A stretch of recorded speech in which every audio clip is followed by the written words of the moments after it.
Let's take a look at what is happening in the markets, and we start off with how the local market is doing. Of course, a new week and the JSE is looking good. A nice way to start off a new week as we head to the end of June there, even though today did get a mostly lower handover from the Asian markets. Of course, locally, investors are waiting eagerly for the announcement of new cabinet members here in South Africa.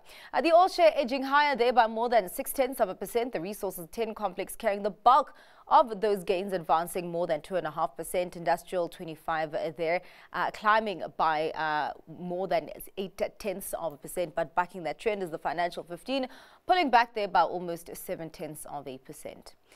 Let's check in on the U.S. markets, and on that front, seeing quite a mixed picture. We have seen quite an interesting rotation there with a pullback of NVIDIA. Of course, last week that became the most valuable company there in the world. But of course, now investors seeming to be taking profit, and we do have investors seeming to be selling out of NVIDIA and tech stocks into other sectors of the economy. So of course, that filtering through to the NASDAQ, declining by more than 0.8%. The S&P 500 with a gain of almost 0.33%, and the Dow there with a gain just shy of 1%.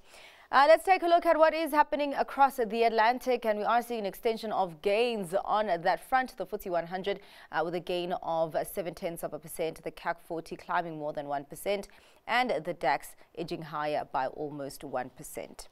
Let's take a look at what is happening on the currency scene, and we start off with how the rand is doing against some of the major currencies. A little bit of weakness coming through to the rand, as it is above 18 rand against the US dollar, now at 18 rand 16, against the pound at 23 rand 4 cents, and against the euro at 19 rand 48.